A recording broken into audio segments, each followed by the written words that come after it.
Greetings from Snake Mountain Boat Works on Tuesday, February 3, 2026.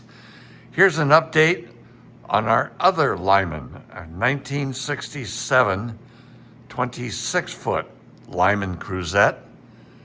We are focusing on the bottom, and we'll work from the bottom up as we did with the other Cruisette.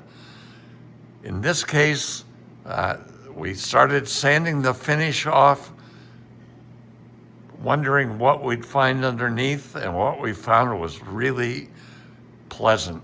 These strakes are in excellent condition. As you can see, we are sanding. We're not using stripper, and I tried a heat gun, but at some point this bottom has been slathered with red lead paint, and the only way we can get at it is to sand it all off using 40 and 60 grit paper. So I'm just going to hand it over to Joe, and he can talk to us a little bit about the stem and whatever else he's found. Yeah, so I know a lot of people are going to say right off, you're taking a sander to the bottom. The one pleasant thing I can tell you about sanding finishes off is if you have any rot or bad Dutchmans or just something just isn't done correctly, the vibration is going to pop it right off, and it shows you a lot more of what's going on under the finish than using a scraper.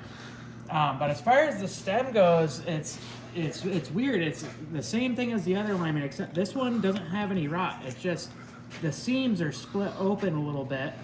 I don't know if it's maybe from the salt water. But as far as structural integrity goes, it's rock solid. So I'm going to be backfilling all this with some epoxy. I'll seal it first with CPES, get it all inside of there first. But then I'm going to just go through and repave it all with epoxy, and it will be just as strong. We'll use the Thixoflex so it stays flexible, yeah, right? Thixoflex, especially on this joint right here. You always want to be able to have a little bit of flexibility in it. Because if you were to just make that all one solid piece, you hit something real hard, it's just going to blow the whole stem right out of the entire boat. Now I'm looking up here, Joe. This thing has been worked on. It has been worked on from time to time because pretty much it's all brass clinch nails on it. And there's some sheetrock screws throughout the whole thing, just where, somebody went to the hardware store, there's a broken screw and they threw another one in it. So anywhere where there's screws that are popped out, and even these nails, we're going to be having one of us go on the inside and hold a piece of steel while we reset all these clinch nails on the bottom. So once that's all done, we're going to go through a Thixoflex, and we're going to tear out these seams a little bit with a gaffer hook and repave the whole thing. And from there on, it's going to be a lot of CPES and a lot of primer. But the only structural thing on this boat that we do need to repair, if you remember on the other Lyman, the keel was completely obliterated. This one is going that very same route.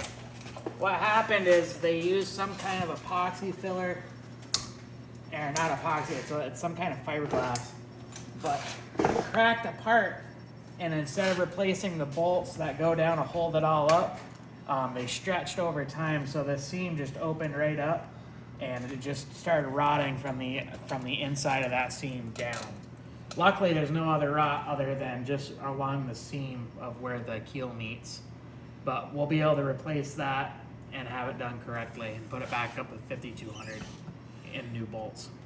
Now the paint above the waterline appears to be in pretty good shape. Yeah, so for that, we are going to go through with our Hutch and Long boards, and we're going to start fairing it with that. It will tear down the paint, but the paint itself is in rather good condition, so I'd like to just go through and fair it, and then start applying new paint to the whole sides, because it really is very nicely faired. It just needs definitely a freshen up. Well, that's our update. I will go back to my task. I've been assigned, I'd like to say blessed, but it's not quite blessed. The interiors of these big Lymans are just a myriad of panels and seat backs and you name it. And rather than strip all of that with stripper or with a heat gun, what we've been doing is sanding it down and getting it good and smooth so that we can maintain its original color, which is really, really wonderful. And then varnish over it. Yeah, because all the coloring is still really good. We're basically trying to get it down flat again, and then we'll start putting more varnish on it, and it will really highlight and give that little bit of patina that's in it. It's really going to shine up nicely. But you see this stack over there.